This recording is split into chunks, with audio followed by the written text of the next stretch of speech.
Verið velkomin í spjallarpið Ekkert kjaftæði sem kosninga hlaðvarp Pírata fyrir árið 2021.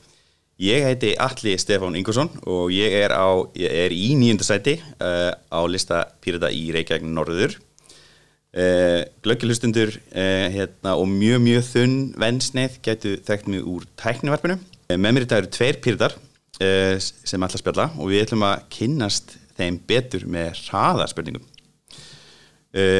Byrjum hérna á því einfalda, nafn, aldur og búseta. Þórhildur Sunna Ævarsdóttir, ég 34 ára og ég bý í Mosfellsbæ. Ég heiti Andrés Ingi Jónsson, 42 ára og bý hérna í Laugardalnum í Reykjavík. Já, ok, verið velkomin. Takk. List og sæti. Ég í 1. sæti í Suðvestur kjördæmi. Öðru sæti í Reykjavík norður. Nánasta fjölskylda. Ég á eiginmanninn Rafa Orpel og soninn Antoni Örn Orpel. Já, frábært. Við Rúna eigum 2 krakka, 8 og 10 ára. Uppáhaldsmatur. Bjórgulega hans pappa. Já, spennandi. Þetta réttur sem hann kynntist þegar hann var skiptinum í Belgíu. Þegar hann var bara krakkaskítur, sko. Ok, langar að prófa það. Ég held að þetta bara hamborgari. Já. Það svona, varð aldrei meira spennandi þegar ég hætti bara kjöt og hérna, það sem var inn í gat orðið alls konar. Já, aukaspurning, hver besti kjötlösi hamborgarinn? Ég held að Anama, sé það. Hvað það? Ég held að sé bara eitthvað sænst, eitthvað buff. Já, svo kaupir út í búð. Já, ég ger þetta bara heima. Já, vel gert. En út á veitingastöðum, hvað ætli sé best? Ég held að sé bara Hagavagnin. Já. Það alveg game changer. Systir mín segir að bullan sem besta veganborgaran. Það að prófa hann. Uppáhalds kvikmynd. LA Confidential. Frábær mynd. Mjög góð. Blossi, já. Uppáhalds áhugamál. Ég, áður en ég fór í pólitík, þá var ég mjög mikið að bara fara að dansiböll og svona, mér fannst það mjög gaman að dansa. Já. Einhver ákveðin stíl? Tekno? Já, ég fíla tekno. Já, það uppáhalds mitt. Sko, ég byrjaði að spila Pokémon Go með krökkunum mínum og svo hættu þau en ég hélt áfram. Þannig að það hangir inni sem... Þú ert bara öðru leveli, sko. Já, það er gaman. Var með tjarnum daginn og ég segja þér svolítið Andrés. Pokémon Go Hann var að spila með sá Andrés. En það líka svo næst að því að... Já, en það sko, hérna, ef maður situr inn í þingsal, þá gym rétt fyrir utan þingi sem hægt að snúa bara til að drepa tíma á fundum. Já, það mikilvægt. Menntun og reynsla í einni setningu. Alþjóðleg fræðingur. Okay. Heimspeki og alþjóða stjórnmál og búin að vera í alls konar vinnu sem að þarf fleiri en eina setningu. Nefndi eina uppáhalds. Sko, mér finnst frábært að vera nefndarritari á stjórnlagaráði sem að samt mjög stuttu tími en svo geggjað að vera þingmaður. Já, frábært. Ég einhvern veginn í einu orði þannig að ég bjóð eitt orði. Þú mátt lengja. Kannski merkilegast að starfsæsla svona fram að þessu var að vera svona frílansari hjá Kvennablaðinu af því að ég skrifaði svo mikið sem að mér skipta máli. Já. En svo Hraunbæjar málið þar sem að lögreglan skaut mann í Hraunbæ. Og það var eiginlega bara upp að því að við fórum að koma á svona einhverjum aðskilnaði og einhvers konar sjálfstæða eftirliti með störfum lögreglu. Það var aðhaldi sem ég veitti ásamt reyndar Píratum svo. Já, flott. Áttu gæludýr? Já, 2. Já, hefðarköttin Serafínu Pekkala og Sefertíkina Freyju Fórinju. Já, sem ég má að passa. Þú mátt passa hana endilega, sérstaklega núna. Maður minn alltaf að gildtripa mig með að við förum ekki nóg oft út með hana.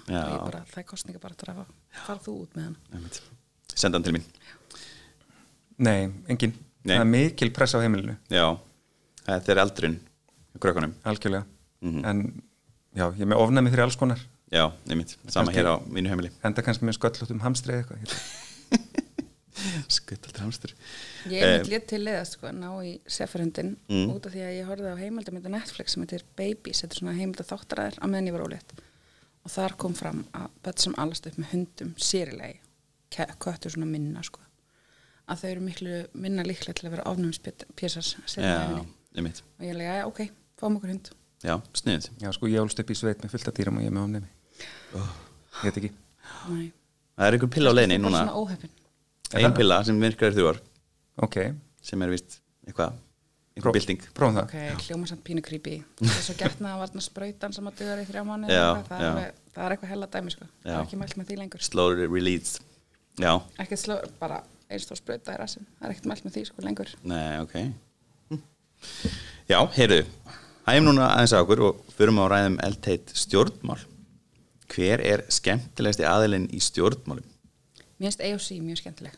Mér finnst þetta takast ekki Alexandria Ocasio-Cortez, mér finnst þetta mjög skemmtileg. Mér finnst þetta takast svona rosalega vel að ná til sinna fylgjenda og ná í fleiri og svona með að vera bara beitt og láta engan vaði yfir sig, sko. Já, hún mjög góð svörum. Gaman að fylgjast með henni. Samanlega því. Já, ég hef nú eiginlega getið sagt hana líka en kannski langar að nefna eins og Greta Thunberg sem að sýnir sko að stjórnmálinn í dag eru svo mikið fyrir utan flokkana og utan þingsalina. Já, hún frábær. Það er bara þessi óformlega þáttaka sem fann að skipta svo ógeðslega miklu máli. Já, samanlega því. Gott val. Hver eru ykkar heitstu málefni í stuttumáli? Í stuttumáli? Að Ísland verði alvörunni land tækifærana, ekki land ríkisbubana eins og það núna endur Sjálfstæðisflokksins. Og til þess þarf að taka á þessari ríkisveitu spillingu sem að færa grassera í formi svona kunningjaskapar og greiðasemi sem einhvern veginn búið að henda út úr pólitíska orðaði sem spillingu en það spilling. Það einhvern veginn búið að, já, ég vil kannski fá að reclaima orðið spilling líka út af því að það búið að ákveða að það sé einhvern veginn menn að hittast í dimmu húsasundi að skiptast á peninga umslægi, sko, sem hann alltaf þarf ekkert á Íslandi, þú veist alveg að þú gerir réttu hlutina og farið greiðan tilbaka og ef þú átt þinn mann í ríkisstjórninni þá ekkert gert til að breyta lagaumhverfinu sem að henda þér svo vel og svo framvegis, sko. Það eitt, en svo hitt réttindi einstaklinga og þeirra sem kannski hvað mest undir að sækja, það fólk sem á við eitthvað svona geðrann vanda að stríða. Við erum með fornalda löggjöf þegar kemur að réttindi fólks með geðrann vanda. Það bara í alvörunni þannig að lög á Íslandi mismuna fólki með geðsjúkdóma beint. Það bara lagaheimild í lögunum okkar sem segir að það sé í lagi að svipta fólk frelsi ef það þjáist af alvarlegum geðsjúkdómi. Þetta stendur bara í alvörunni í lögunum okkar og það bara við enda að segja að það sé bara klikkað og brýtur algjörlega í bága við samningssamnið þjóðunum réttindi fatlaðs fólks sem við erum búin að fylgja verið löngu en höfum ekki haft mandóm í okkur til að lögfesta. Þannig að ég vil koma á geðheilbrigðiskerfi sem að valdablandi sem að mæti fólki það sem það statt og beitir engum lyfjaþvingunum og beitir ekki frelsissviptingum til þess að hjálpa fólki að ná bata ef svo er undir, sko. Minnst það skipta rosalega mjög máli. Það kom út svört skýrsla frá umboðsmanni Alþingis sem sýndum fram á að það bara verið að brjóta grundvallarmannréttindi á þessu fólki á hverjum degi og það er ennþá ekki búið að bregðast við með neinum teljandi hætti, sko. Þetta er alveg umlegt. Þannig að það þarf að breyta þessu. Já, flott.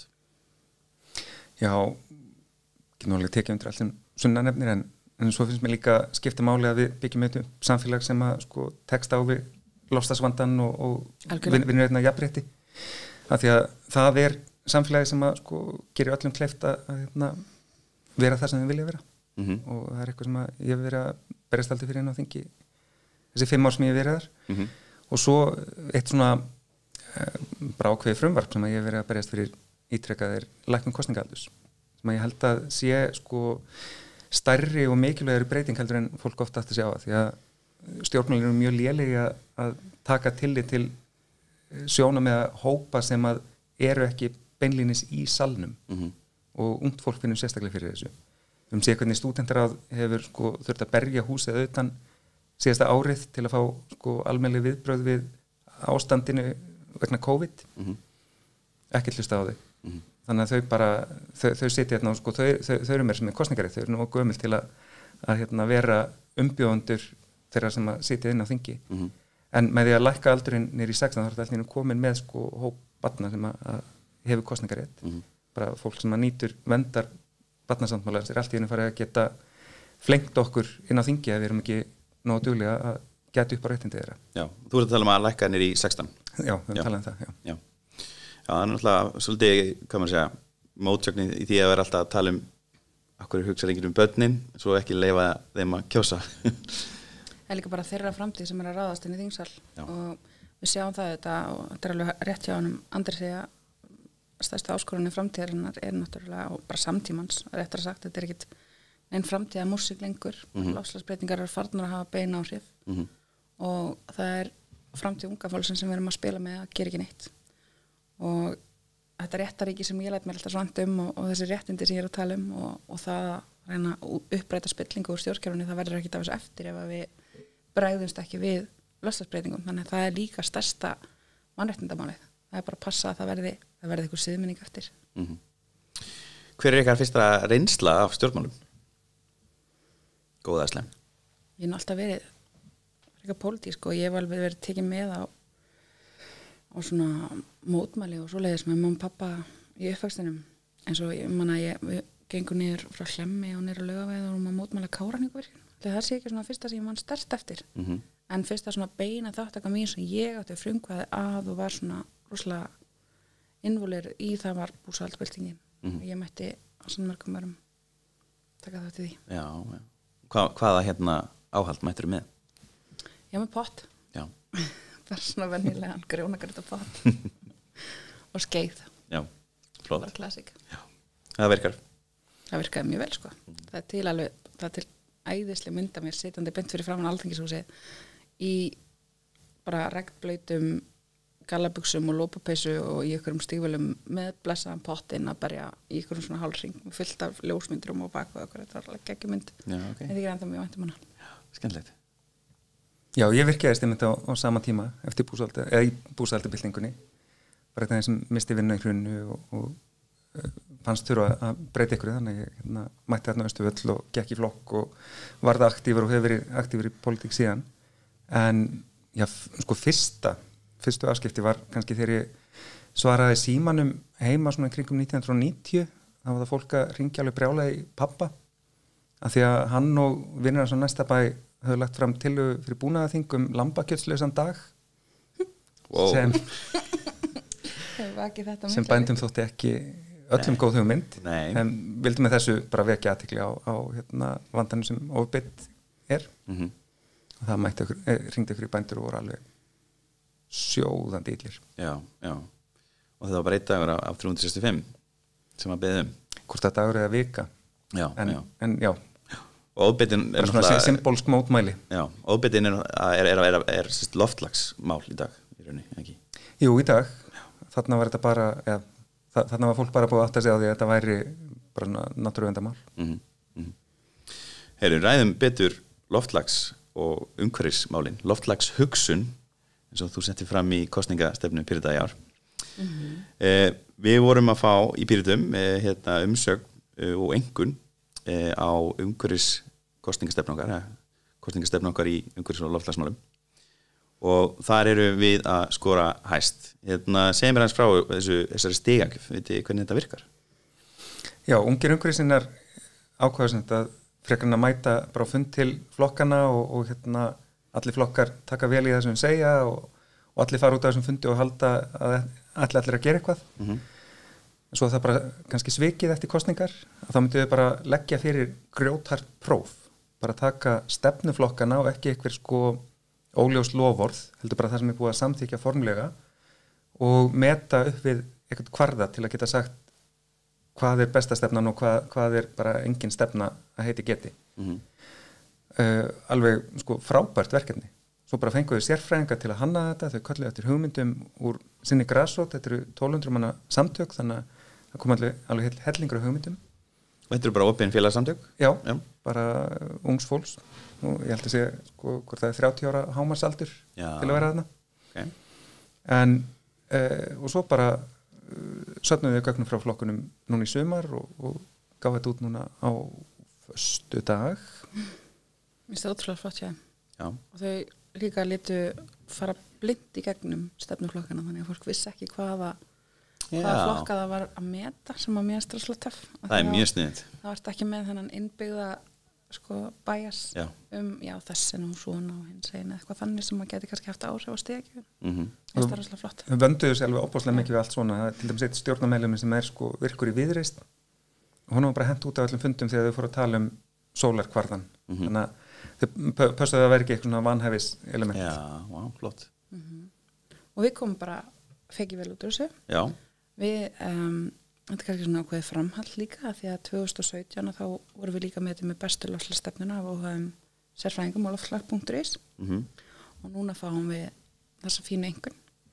En sko gamli svona nördin í mér er náttúrulega 8,2 eitthvað sem við fengum. Ég er náttúrulega allt undir 9 er ekki alveg nógu gott. Já, við vorum satt með hæsteinkunna. Já, við vorum satt með hæsteinkunna, það er gott. En það er líka skemmtilega að veita, þannig erum við með sko, ég er búin að renna yfir öll núlin okkar á kvarðanum. Það er fullt að dóti þetta sem að mér finnst við ættum að sko spája að bæta úr. Og svo náttúrulega fullt að dóti fyrir utan þetta sem við bæði erum með í stefnu og þyrftum að setja inn í stefna því að þetta er bara svona stikkpröf, þetta næri ekki yfir allt samfélagið eða alla stefnu. Það sem sló mig því ég var sko er að hérna 2 af 3 ríkisstjórnarflokkunum er að fá hérna mjög lága einkunn. Hvað veldu því? Stefna þeirra er bara óljós, er bara einhvern veginn, við ætlum að gera vel í loftslagsmálum en er ekki að skuldbinda sig til sko ákveðina aðgerða. Það er það sem að sko flokkarnir eru kannski óvanir, að þarna mættu ungir sinnar og vildu bara fá bara svart á hvítu nákvæmlega hvað það er sem á að gera. Og einhver óljós loforðum kannski að standa sig betur seinna. Já, en það gengur ekki lengur og það er náttúrulega, það eru vatnaskilin sem er í umræðinu, það gengur ekki lengur að tala loftslagsmálin eins og eitthvað framtíðavanda sem er hægt að afgreiða bara með óljósri stefnumótun. Þú þarf bara að segja, við ætlum að lækka hérna útblástur x% fyrir þennan tíma, við ætlum að gera þetta og hitt og alls konar, þannig að þú sýnir sko að þú veitir hvað þú ert að tala Svo sló mig annað hérna að það var einn flokkur hana með 1 í einhvern. Það voru 2 með, já. Og hérna, hvað var þessi ás fyrir? Vitið þið það? Ég hef ekki tjekkað á því, nei. Nei, ég er ekki mjög á því. Tjekka því. En 1 af 100 mögulegum er já, það er rosalega svolítið slæmt, sko. Einhvern. Já, það er gott að og sérstaklega því að það var fullt af nánast ókeypis stigum þarna. Það hefði ekki verið neitt mál að ná upp í 20 stig bara með almennu orðalagi. Já, bara svo það sé sagt að þá fengum við alveg tölvaran fyrirvara á þessu, við fengum alveg vitneskju að þau ætluðu að fara í þetta próf og tækifæri til að skilin gögnum bara liggum við þangað til síðasta dag til að sína fram hvað við ætluðum að gera, þannig að mér finnst það líka mjög sanngjarnt gagnvart flokkarum að gefa þeim næg tækifæri til þess að koma öllum sínum stefnumálum og plönum á framfæri. Og það er náttúrulega sem þetta, sko, það er aukaafurð af þessi aukni metnaði sem flokkarnir sína til að ná þessu prófi, að Vinstri græn til dæmis samþyktu stefnu í maí og svo fenguðu kvarðan og sáu að svo stefna var bara ekki nógu góð. Þannig að þau uppfærðu hana í ágúst. Já, ok. Og hún hefur væntanlega orðið sko miklu betri við það, samt ekki betur frá okkar. Já, ok, það er flott. Samt gott að þau uppfærðu, en hérna... Já, en þetta er svona, þú veist, það kemur keppniskap í flokkinu og það er aldrei gott. Já, það er mjög gott. Það á að vera samkeppni í loftslagsmálum eins og öðrum málum, finnst mér. Varðandi, hvað maður að segja, ef við værum að tala við þau sem setja loftslagsmálin í fyrsta sæti í komandi kosningum, hvaða svona mismunandi stjórnarmynstur gætum við sett fram eða fyrir þessu fólki? Sko í rauninni, það eru sko 3 flokkar sem fá góða einhvern þarna, 1 sem að rétt slefar, þessi 4 flokkar eru í borgarstjórn í dag, þetta er ekki eitthvað meiri hlutin. Þar finnir það eins og sósíalistar sem eru með 3,7 minni mig og svo eru bara, þú veist, Framsókn og Sjálfstæðisflokkur og Miðflokkur er eiginlega bara að spila sig út. Já. Það er bara, það er bara vesen að tala um þessu máli við þá flokka greinlega með þetta. Hvað myndi það í rauninni þýða ef að núverandi ríkisstjórn myndi sitja áfram fyrir loftslagsmál á Íslandi? Ég var náttúrulega svona pína tjá með þetta út af því að VFG kemur mjög vel út úr þessu mati sem er bara mjög flott og sýnir að þau hafa alveg hugmyndir og metnað og svona. En þau eru náttúrulega búin að vera í ríkisstjórnarsamstarfi með fólkinu sem að skrapa botnin í þessu prófi og það er ekki tekið tillit til sko þessara þátta, hvað hefur verið að gera, hvað tækifæri hefur haft þess að bregðast við og hvernig hefur notað þau, en það geta hægt í svona mati, heldur bara leggur upp blákalt mat á stefnunar sjálfar, en það að fara í stjórn með Framsókn og Sjálfstæðisflokknum sem alltaf bara innleiddu stóriðjustefnuna á Íslandi, komu upp öllum þessum álverum og eiga eitthvað meginn bara, þetta er bara þeirra hönnun, þetta kerfi sem við búum við í dag, sem veldur því meðal annars að við erum með rosalega hátt útblástustig á Íslandi meðan við best í Evrópu og ef þú ferð í samstarf með flokkum sem að hafa bara sýnt að þeim meira andum að virka og setja rafmagnir svo í hendurnar á alþjóðlegum stórfyrirtækjum að þú ert kannski ekki að fara að ná einhverjum frábærum árangri í loftslagsmálum og það sést bara á hvernig þessi ríkisstjórn stóð sig á þessu kjörtímabili í loftslagsmálum bara alls ekki nógu vel því miður af því að þetta var náttúrulega tími sem að farin forgörði núna sem að við hefðum átt að vera að nota til þess að bregðast við í alvörunni og núna ég sé að sjálfstæðisflokkurinn er að tala alvöru aðgerðir í loftslagsmálum sem er svona fínir klient en þau hafðu þarna 4 ár til þess að grípa til alvöru aðgerða í loftslagsmálum og þau hafa bara sýnt að þau saman þá allavega grípaðu ekki til alvöru aðgerða í loftslagsmálum því miður. Já, var það ekki þannig að útbæstur jógst á þessu 4 ára tímabili? Hann lækkaði eitthvað pínu á síðast ári mögulega út á COVID. Hann er að lækka jafningi á Íslandi og á heimsvísu sem getur bara verið samdráttur út á COVID. En það er fyndið að sjá hvernig sjálfstæðisflokkurinn er að rýbranda sig sem eitthvað pínu grænan hægri flokk vegna þess að það sem við síðan er að tala í rauninni er bara gamla góða stóriðjustefnan. Þið ætla að virka meira? Virka meira, þetta er bara kárnúkan málaðu um græna. Já, einmitt. Það er ekki hægt að fyrir orkuskipta að virka meira, segir Bjarni, sem er náttúrulega bara bull. Bjarni hefur nú talað gegn því. Það er verið að virkja nú mikið til þess að sem er fórstöru í orkuðu. Já, sá Bjarni. Ekki betur. Ég verður að tala um Bjarni Ben, sko, því að hann var bara í kaffræðanum með mér daginn að tala að er það að virka meira til þess að bregðast til loftslagsbreytingum. Já, ok. Orkuveitan hefur ítrekað gefið út. Fyrir einustu lækjarsprænu, ég myndan á það að Orkuveitan nafnans hefði sagt að það þyrfti ekki að virka meira. Einmitt, algjörlega. Og það er náttúrulega það er hægt að hlaða bílarna á þessum off-peak tímum þar sem rafmagnið er alltaf framleitt í Kárahnjúkavirkjun. Það er ekkert bara framleitt þegar við erum að nýta það. Þannig að þessir tímar sem eru á nætuna sem fólk er ekki með kveikt á ljósum eða er ekki að elda með ofnunum sínum eða það er ekki verið að framleiða eitthvað í einhverju verksmiðju sem nýtur rafmagn. Þá er kjörið að hlaða þessar rafbíla. Þannig að það er engin vandamál. Rafbílarnir eru náttúrulega líka alveg frábærir en þeir eru heldur ekkert eina svarið. Nei. Við þurfum að stórefla eins og dæmis borgarlínuna þar sem að sjálfstæðisflokkurinn virðist ekki geta ákveða sig hvað hann finnst, hvort hann er í meirihlutastjórn í ykkur sveitafélagi eða á landsvísu eða í stjórnarandstöðu í borginni. Það er ekkert neina alltaf sikkur svarið hvað hann finnst borgarlínan en hún er rúslega mikilvæg og það þarf að flýta henni. Og við þurfum að koma á betri og þægilegri og vistvænni almenningssamgöngum til þess að geta bröðist við að því að við viljum heldur ekki að öll þjóðin bara fara að keyra rafbíl. Það er heldur ekki tóla praktist nýja lausnin Nei. Í loftslagsmálunum. Við erum bara með eitt bíl, við fækkum bíl fyrir 4 eða 5 árum síðan og erum að skipta núna í rafbíl en við viljum þetta bara keyra sem minnst og eitt af því sem ég geri var bara að skoða í rauninni mína ferla, hvað er ég að gera sem meldur umhverfisáhrifum í mínum samgöngum og af hverju þarf ég að keyra í bónus. Bónus er bara næstu að þannastu göttu sem er það sem er að gerast, maturverslunin er að fara inn í hverfin. Af hverju þarf ég að keyra? Get ég ekki bara keyrt heim eftir vinnu og labbað í búðuna? Get ég ekki síðan labbað og reynda að nýta bara mína eigin fætur í flesta ferla og þetta gekk allt upp. Já, þetta er með gott dæmið að hvernig orkuskiptin er ekki bara einhver lausn á tæknivanda, að taka alla bensínbílana og breyta í rafmagnsbíla. Það er ekki lausnin, þetta er að fækka bílunum og gera fólki kleift með skipulagi, með almenningssamgöngum, með ívilunum fyrir rafhjól og bara alls konar aðgerðum, gera fólki kleift að fækka bílum. En ég held að sjálfstæðisflokkurinn fatti þetta ekki, því að hann vill bara óbreytt ástand nema hann vill breyta mótornum úr bensín í rafmagn. Enga bíl áfram, ekkert stopp. Einmitt. Já, það þarf að blanda og bjóða upp almennilegan kosti og ég til dæmis fyrir mig, ég hjóla og labba, ég keyri eiginlega ekki neitt í dag út af því ég bara sleitið alltaf í sundur, ég þurfti ekkert bíl, ég var bara, og sérstaklega í COVID núna, þá hefur verið möguleika að vinna mikið heima og ég held að það sé kostur sem fyrirtæki ættu að nýta sér betur og sérstaklega hvað var það að fara erlendis í vinnu.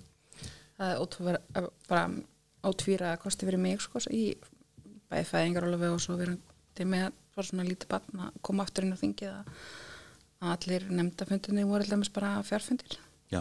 Það svona tekur á kveði úr þeim samt Það saknaði spínu að vera auglýstis fyrir fólk og sitja í sama herbergi og svona en það gerði það samt að verkum að ég gæti eitt miklu meiri tíma heima með barninu og mannunum og hundunum og kettinum.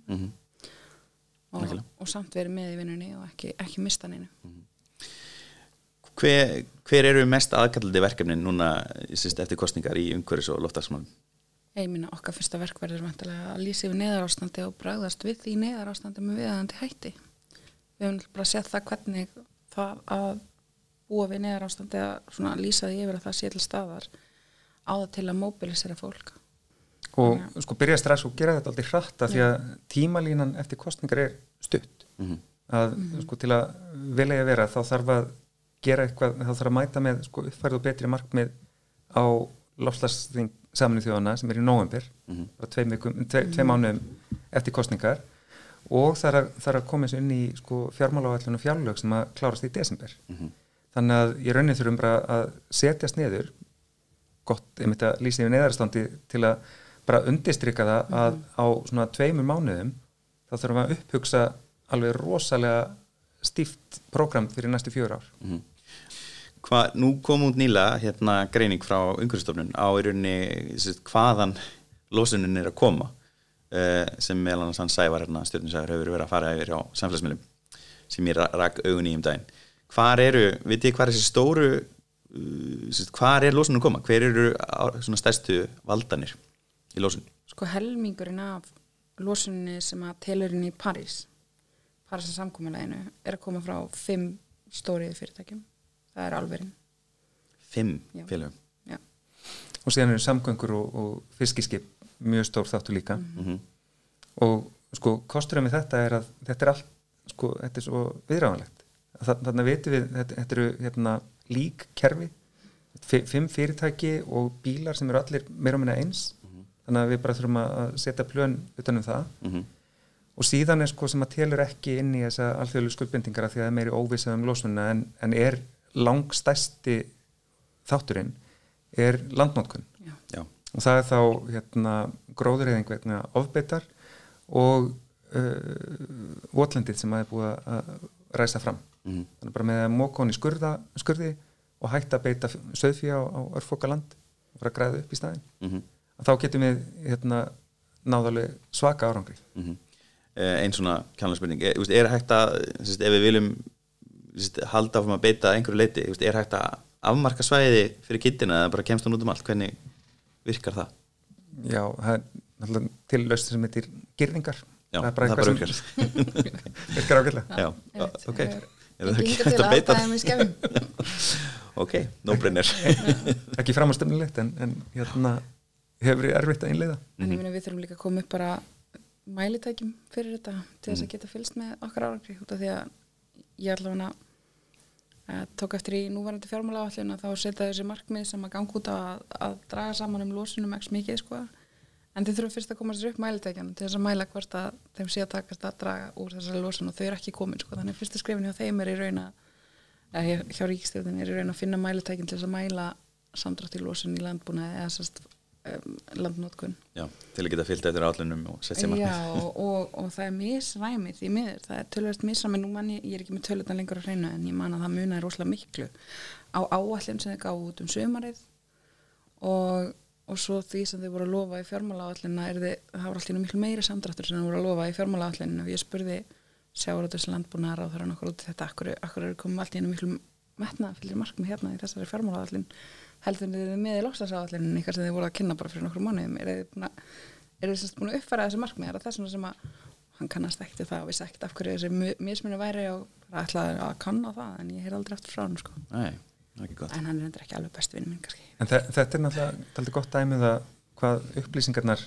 eru það er erfitt að nálgast þær, erfitt að túlka þær geta verið misvísandi vegna þess að það vantar inn í kerfið og þetta er eitthvað sem að, sko, er mjög sterkt í okkar stefnu það vantar inn í kerfið einhvern aðila sem bara hefur eftirlit og aðhald með ríkisvaldinu bara með stjórnvöldum og það er því sannleitt að okkur fyrstu verkum líka að sko, breyta loftslagsráðið þannig að verði bara varðhundur loftslagsins og bara alltaf að halda ríkisstjórninni á tánum og hjálpa þannig almenningi líka að veita stjórnvöldum aðhald því að það skiptir svo miklu máli fólk viti hvaða upplýsingum á að taka marka. Mér finnst þetta mitt góða punktur að umhverfismálin hafa hægt og rólega að vera að læðast upp í gegnum hegðun neytenda, bara kjósendana og en hún hefur ekki komið top down finnst mér og það vantar þessar aðgerðir ón á þessa stóra losunarvalda, veistu? Það vantar rosalega mikið það. Ég held að það sem hefur verið að gerast er að stórfyrirtækjum heimsins hefur einhvern veginn tekist að samfara okkur að þetta sé allt saman okkur neytendum að kenna. Og ef við breytum ykkur neysluvenjum að þá takist okkur bara að redda þessu og þau getur bara haldið áfram að spúa eitri eins og enginn sé morgundagurinn. Og þetta bara örugglega best heppnaða markaðsherferð bara síðar tíma að koma inn lofslagskvíða og samviskubiti hjá okkur. Og láta okkur fara að nota papparör í staðan plastarör. Já, bara allt þetta sem við höfum verið að gera sem er vissulega mikilvægt að vera meðvitum að þín áhrif á lofslagið, á plánutinu og jörð og svo framvegis en það deilum við henni saman. En leiðarstefið í okkar stefnir að koma ábyrðinni á þær herðar sem hún á heima. Og það er ekki neytendur. Við þurfum að gera neytendum kleift að velja umhverfisvæna kosti þetta og gera þeim kleift að gefa stjórnvöldum eða veita stjórnvöldum virt aðhald og við þurfum auðvitað að vinna fyrir þau í að bregðast við loftslagsvánni en við erum ekki aðal mengunarvaldarnir sko.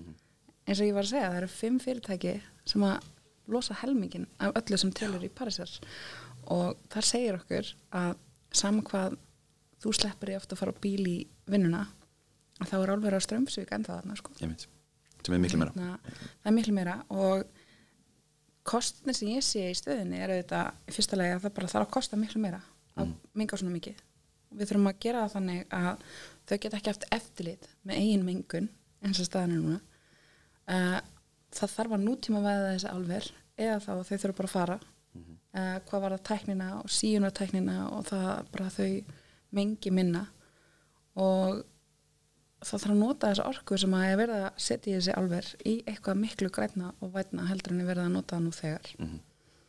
Og við erum í svo góðri stöðu á Íslandi til þess að verða bara kolefnishlutlaus 2035 eins og við leggjum til að vegna þess að við erum nú þegar komið með svo mikið að grænum innviðum. Þannig að það vantar bara svona, það vantar í fyrsta lagi bara pólitíska ákvörðun að gera það og svo vantar herslu munin og vilja þor til þess að takast á við svona þessa rísa sem að vilja ekki þetta menga og vilja halda áfram að koma samanskupið hjá mér og þér við séum að rústa blóðundina og menna að það eru raun og veru þeir sem að gera. Þetta er ekki eitt mál, þetta eru mörg mál, þetta er ekki bara það að ég skiptir rafbíl, þetta eru raunni svona 1000 mál sem þurfa að fara í gegn á öllum stöðum samfélagsins. Algjörlega, en það eru þessi stóru póstar sem eftir að telja mest og ég held að þurfi fólk eins og okkur sem hefur sýnt það að við erum óhræddu að takast á við stórafl til þess að ná þessum stóru skrifum í gegn sem ég held að ég eftir að fleita okkur langt.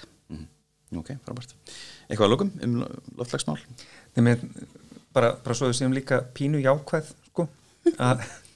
Ég var að reyna að vera jákvæð. Það er mjög jákvæð að við þurfum ekki að vera verðulega heimsins og herðum okkar. Nei, við mögum ekki gleyma því að sko allar þessi aðgerðir allt sem við erum að gera til að berjast við loftslagsvandann leiði líka til bara betra samfélags. Algjörlega. Hvort það er sko, þú veist, auðveldari samgöngur eða betra, þú veist, minni hávaði við umferðargötur og það verður bara allt betra í samfélaginu. Þannig að fjárfestingi í sko aðgerðum gegn loftslagsvandanum er alltaf fjárfestingi því að gera samfélagi almennt betra. Þannig að þetta er ekki bara kvöl og pína, þetta er sóknarfæri inn í framtíðina. Ég sé rosa mikið mun á mér bara andlega að labba í vinnuna frekar en að keyra í vinnuna, sko, sérstaklega ef maður lendir í umferðinni á álagstímum. Þetta er bara miklu betra fyrir þig. Já, ég var einmitt að hlusta á viðtal við Gary Fisher sem fann upp fjallahjólið og hann segir einmitt að sko hjólið sé hamingjusamasta uppfinning sögunar. Þegar ég meina það er bara það eigur hamingju að hjóla frekar en að vera í bíl. Ég finnst til í þessu hjá hann, sko, ég bjó í Hollandi í 4 ár og þar hjólaði ég alla mína ferðir nema þegar ég tók mitt almenningssamgöngur og það var mjög góð tími allavega svona bæði fyrir mig svona mína andlegu og líkamlegu heilsu sko. Að hjóla til og frá skóla og fara með bara hjóli í lestina og fara með til staða og hafa þennan fína ferðamáta til að koma sér með til staða en ég meina ok, Holland er flatt og með hjólastíg út allt en það líður líka engum öruggar heldur en það er að hjóla af því þau eru bara búin að setja hjólastíga allstaðar og þetta hefum við gert í borginni einmitt undir digri stjórn Pírata meðal annars. Og hérna í hæðuta höfuðborgarsvæðinu þá náttúrulega eru rafhjólin að koma mjög sterkinn. Já, þau eru að koma mjög sterkinn en ég er alveg sammála þetta þýðir betra líf fyrir alla líka bara sko ef við förum að rækta meiri mat hér ef við förum að hafa það huggulegra í nærumhverfinu hjá okkur ef við förum að huga meira sjálfbærninni og svona þessu hringrása samfélagi sem að fólk er mikið fara að tala núna bara líka meira eftir ferlum náttúrunar. Það er raun okkar eina og besta leið til þess að komast út úr þessum vítarhring sem að nýfrjálshyggjan svona aðalega er að setja okkur í, sem er þessi endalösi áhersla á hagvöxt og við þurfum að vaksa endalaust til að hafa það gott, það er bara ekki rétt. Við þurfum að aðeins að fara vera bara eins nægjusamari en á sama tíma passa að það hafi allir nóg. Já, það er dagslegast að þessi plánunda mun ekki þola endalösa fólksfjölgun eða endalösan hagvöxt. Nei, ég var í pallborðum daginn utanríkismál og þar var Sigmundur Davíð félag okkar á þingi. Sem fekk 1 stig. Já, sem fekk 1 stig. Hann var að tala að svona staða Íslands í alþjóðasamfélaginu, hún væri nú þannig að Kína og hver var það?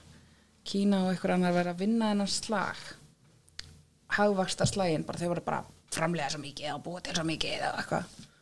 Og ég misti pínu þolinmæðina, sko. Ég vissi ekki hvað keppni hann væri, en við þurftum að hætta þessari keppni, við ætlum ekki bara að rústa þessari plánetu, þetta væri bara einhver ræðileg keppni sem var og við ætlum að hætta að taka þátt í henni. Stimpla okkur út úr þessu hagvaxtar kapplaupi, það er engu til góðs, þetta er bara eitthvað svona macho kjaftaði, sko. Já.